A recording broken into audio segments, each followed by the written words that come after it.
Assalamualaikum warahmatullahi wabarakatuh. Kita berjumpa lagi dalam pembahasan kita Pancasila sebagai sistem filsafat. Filsafat mungkin dari teman-teman sekalian sudah pernah mendapatkan materi tentang filsafat umum, juga mendapatkan materi tentang filsafat pendidikan. Nah, kita bicara tentang filsafat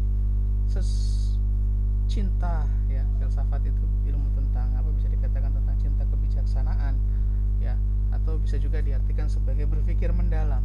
Ketika kita berpikir, bertanya, kemudian berusaha mencari jawaban dari apa yang kita pikirkan, maka hakikatnya kita sudah berfilsafat secara sederhana seperti itu. Artinya apa? Kalau kita bicara tentang Pancasila sebagai falsafah, sebagai filsafat, apa sih beda filsafat dengan falsafah? Ya, falsafah itu bahasa Arab tuh ya. Jadi kita sama aja sebenarnya maknanya filsafat dan falsafah. Ya. Maka ini kita berbicara bahwa Pancasila adalah hasil dari pemikiran para pendiri bangsa kita, yang oleh Bung Karno dikatakan sebagai philosophic grand flag atau filsafat dasar bagi suatu negara.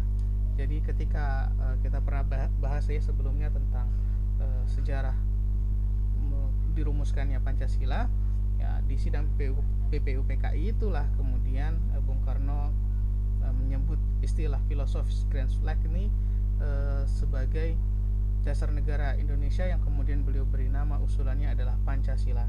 Walaupun butir-butirnya yang disampaikan oleh Bung Karno itu berbeda dengan apa yang kita pahami saat ini, karena Pancasila yang sekarang berlaku saat ini ya, yang tertuang dalam Undang-Undang Dasar Negara Republik Indonesia, itu adalah hasil pengesahan sidang pertama setelah Indonesia merdeka tanggal 18 Agustus 1945 ya. Jadi tentunya berbeda dengan usulannya Bung Karno, sudah digodok oleh tim yang kemudian merumuskan Pancasila. Jadi masing-masing mengusulkan. Jadi 1 Juni itu masing-masing mengusulkan. Nah, lalu kemudian digodok oleh tim. Nah, finalnya itu adalah yang di 18 Agustus 1945. Oke, lanjut. Kita bahas tentang sistem filsafat. Nah, dikatakan suatu sistem filsafat itu adalah pertama dia koheren. Koheren artinya adalah tidak saling bertentangan, harus searah, sesuai, saling menyesuaikan. Ya, serasi, koheren. Jadi tidak boleh ada yang bertentangan, yang sampai bertentangan di satu sisi tapi bertentangan dengan sisi yang lain. Ya, kita berharap bahwa Pancasila ini tidak bertentangan antara satu sila dengan sila yang lain. Justru sisi lainnya itu adalah saling menguatkan dan saling mendekatkan menuju cita-cita bangsa Indonesia. Dan kemudian bersifat komprehensif, menyeluruh. Ya, jadi bicara tentang Pancasila, maka ini kita bicara tentang rakyat Indonesia menyeluruh dalam segala macam sistem aspek kehidupannya. Dan mendasar. Jadi mendasar artinya adalah ini sebagai fondasi dalam berbangsa dan bernegara. Spekulatif di sini artinya dia mampu digunakan dalam menjawab berbagai macam permasalahan yang terjadi di negara kita. Inilah yang kemudian dikatakan bahwa Pancasila sebagai sistem filsafat. Maka filsafat ini kadang-kadang dituangkan juga dalam bentuk simbol, sehingga makna yang tergambar dalam lambang negara kita, burung Garuda, dan dalamnya di situ ada tercantum Pancasila ya, sebagaimana gambar berikut ini ya. Jadi ini bagian dari simbol yang memiliki makna yang sangat mendalam ya. Jadi Garuda ini ya dirancang oleh Sultan Hamid II dari Pontianak, yang kemudian disempurnakan oleh Presiden Soekarno ya, dan diresmikan pemakaiannya sebagai lambang negara pertama dalam sidang Kabinet Republik Indonesia Serikat tanggal 11 Februari 1950. Jadi tahun 1950 baru kita punya gambar lambang negara. Kok bukan tanggal 17 Agustus? Panjang sejarahnya ya. Kalau kita bicara tentang itu 17 Agustus proklamasi, bukan berarti kita sudah merdeka 100%, atau Belanda masih balik lagi ya. Sehingga ada terjadi agresi militer Belanda pertama, agresi militer Belanda kedua, sampai kemudian perundingan terjadi, perundingan Linggajati, perundingan Roan-Roan, sampai kemudian perundingan di atas kapal Reinfeldt, ya, sampai terakhir di konferensi meja bundar, ya. Konferensi meja bundar itu yang kemudian berdirilah RIS, Republik Indonesia Serikat, ya, sampai kemudian di tahun 1960,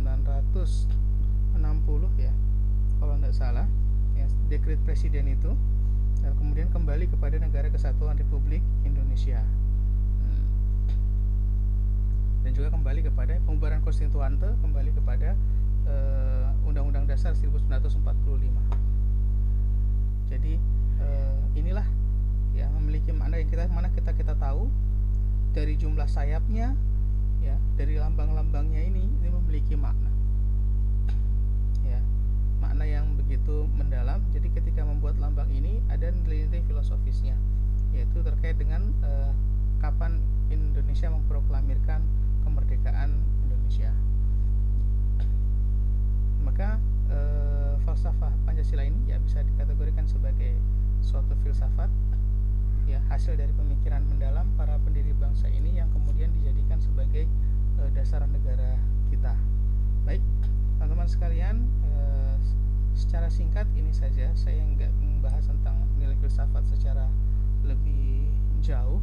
Nah, tapi yang saya inginkan itu adalah kita memahami bahwa inilah negara kita, negara yang berdasarkan Pancasila, yang kemudian menjadikan sistem kita dalam kita berpikir, ya.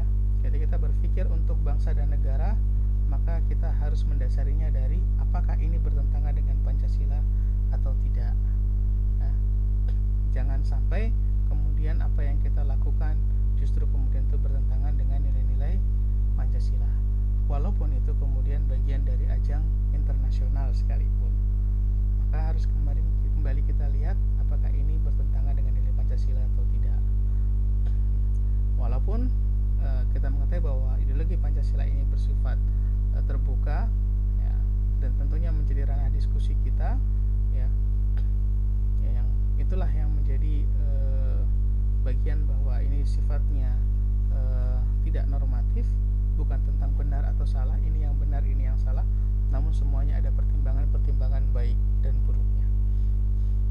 Dan tentunya landasannya semuanya adalah landasan dari Pancasila. Baik, itu saja yang dapat saya sampaikan terkait dengan Pancasila sebagai sistem filsafat.